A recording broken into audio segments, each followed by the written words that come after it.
സജൻ അങ്ങനെ കോൺഗ്രസുമായിട്ട് ഒരു ബന്ധവുമില്ലാത്ത ഒരു വ്യക്തിയാണോ രാഹുൽ മാങ്കൂട്ടത്തിൽ? അങ്ങനെയാണെങ്കിൽ താങ്കളെ പോലെയുള്ളവർക്ക് വീണ്ടും വീണ്ടും ആവശ്യപ്പെടേണ്ടി വരുന്നത് എന്തുകൊണ്ടാണ്? തീർച്ചയായിട്ടും കോൺഗ്രസുമായി ഇപ്പോൾ രാഹുൽ മാങ്കൂട്ടം എന്ന് പറയുന്ന ഒരു വ്യക്തിക്ക് തുടർച്ചയായി ഇങ്ങനെ പരാതികൾ നേരിട്ടുകൊണ്ടിരിക്കുന്ന ഈ ഒരു സാഹചര്യത്തിൽ അദ്ദേഹത്തിന് കോൺഗ്രസുമായി കഴിഞ്ഞ 3 മാസക്കാലത്തോളമായി അദ്ദേഹത്തിന് കോൺഗ്രസുമായി യാതൊരു രീതിയിലുള്ള ബന്ധവും ഇല്ല എന്നുള്ളത് പാർട്ടിയുടെ നേതാക്കൾ തന്നെ ഇതിനോടകം അറിയിച്ചിരുന്നതാണ്. പക്ഷെ പ്രാദേശികമായിട്ടുള്ള ചില ഇടപെടലുകളിൽ മൂലമാണ് അദ്ദേഹം തിരഞ്ഞെടുപ്പ് രംഗത്തേക്ക് സജീവമായി കൊണ്ട് മുന്നോട്ട് വന്നതും ഈ പാർട്ടി ഇത്രത്തോളം ഈ ഒരു സാഹചര്യത്തിൽ ഈ ഒരു അനിശ്ചിതത്വത്തിലേക്ക് അദ്ദേഹത്തെ കൊണ്ടുവന്നെത്തിച്ചതും അദ്ദേഹത്തിൻ്റെതായ വ്യക്തിപരമായ മറ്റെന്തോ ഒരു താല്പര്യവും ചില പ്രാദേശികമായ നേതാക്കളുടെ ഇടപെടൽ കൊണ്ട് മാത്രമാണ്. അല്ലാതെ ഒരു നിമിഷം പ്രാദേശികമായ നേതാക്കളുടെ ഇടപെടലിനെ മറികടക്കാൻ ഇത്തരമുള്ള ഒരു ധാർമ്മികമായ വിഷയത്തിൽ കെൽപ്പില്ലാത്തവരാണോ കോൺഗ്രസ് നേതൃത്വത്തിൽ ഉള്ളത് സജന?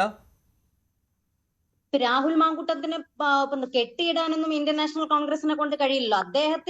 അദ്ദേഹത്തിന് കൊടുക്കേണ്ടുന്ന ഒരു നടപടി എന്താണോ അത് ഈ ഇതിനോടകം തന്നെ ഈ കഴിഞ്ഞ ആരോപണം നേരിട്ട് ഈ 3 മാസക്കാലത്തോളമായി ആ ആരോപണം ഉയർന്നു വന്ന ഒരു സാഹചര്യത്തിൽ തന്നെ അദ്ദേഹത്തെ ഈ പാർട്ടിയിൽ നിന്ന് സസ്പെൻഡ് ചെയ്തിരിക്കുകയാണ് ഉണ്ടായത്.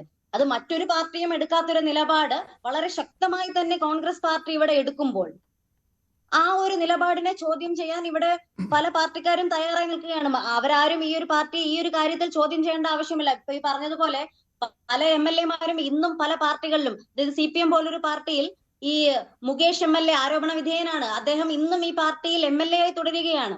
ആ ഒരു സാഹചര്യത്തിൽ ഇത്രയും ശക്തമായ ഒരു നിലപാടെടുത്ത് സ്ത്രീപക്ഷ നിലപാടുകളെ ഉയർത്തിപ്പിടിച്ചുകൊണ്ട് കോൺഗ്രസ് പാർട്ടി ഇത്തരത്തിലൊരു നിലപാടെടുത്തപ്പോൾ അതിനെ ചോദ്യം ചെയ്യുന്നത് ഈ ഒരു തരത്തിലേക്ക് മാറിയിരിക്കുകയാണ്.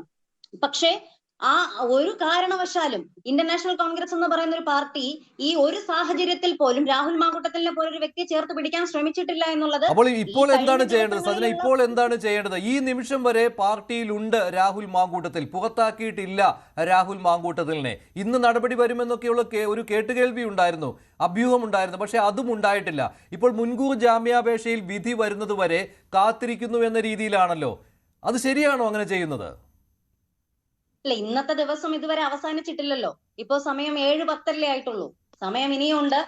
പാർട്ടി ഒരു നിലപാട് കൈക്കൊള്ളുമെന്ന് ഇപ്പോ ആരോപണ വിധേയനായിട്ടുള്ള ഒരാളെ സസ്പെൻഡ് ചെയ്തിരിക്കുന്ന ഒരു സാഹചര്യത്തിൽ അദ്ദേഹത്തെ പാർട്ടിയിൽ നിന്ന് പുറത്താക്കുക എന്നുള്ളതാണ് അടുത്ത കർത്തവ്യം. അത് ഉടനെ തന്നെ ഇന്ന് പുറപ്പെടുവിക്കും, അങ്ങനെ ഒരു തീരുമാനം പുറപ്പെടുവിക്കും എന്ന് പാർട്ടി പറഞ്ഞിട്ടുണ്ടെങ്കിൽ അത് ഇന്ന് തന്നെ തീർച്ചയായിട്ടും പാർട്ടി അങ്ങനെ പറഞ്ഞിട്ടില്ല. ഇന്നും KPCC പ്രസിഡന്റ് അങ്ങനെയൊന്നും പറഞ്ഞിട്ടില്ല കേട്ടോ.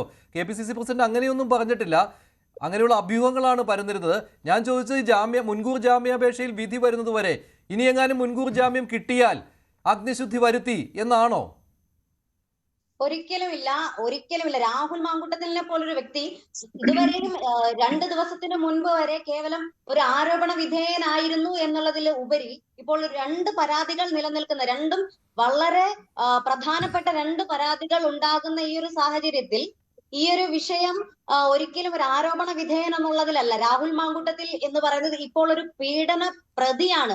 ഒരു വളരെ ബ്രൂട്ടലി 2 പെൺകുട്ടികളെ, മൃഗീയമായി 2 പെൺകുട്ടികളെ തേജോവധം ചെയ്ത ഒരു പ്രതിയാണ് അദ്ദേഹം. അപ്പൊ അദ്ദേഹത്തെ പോലൊരാളെ ഒരിക്കലും ഈ കോൺഗ്രസ് പാർട്ടിക്കുള്ളിൽ ഇനി ഒരു തിരിച്ചുവരവ് ഉണ്ടാകുമെന്ന് ഒരു മാധ്യമ പ്രവർത്തകരോ മറ്റൊരു പാർട്ടിക്കാരോ തെറ്റിദ്ധരിക്കേണ്ടതില്ല.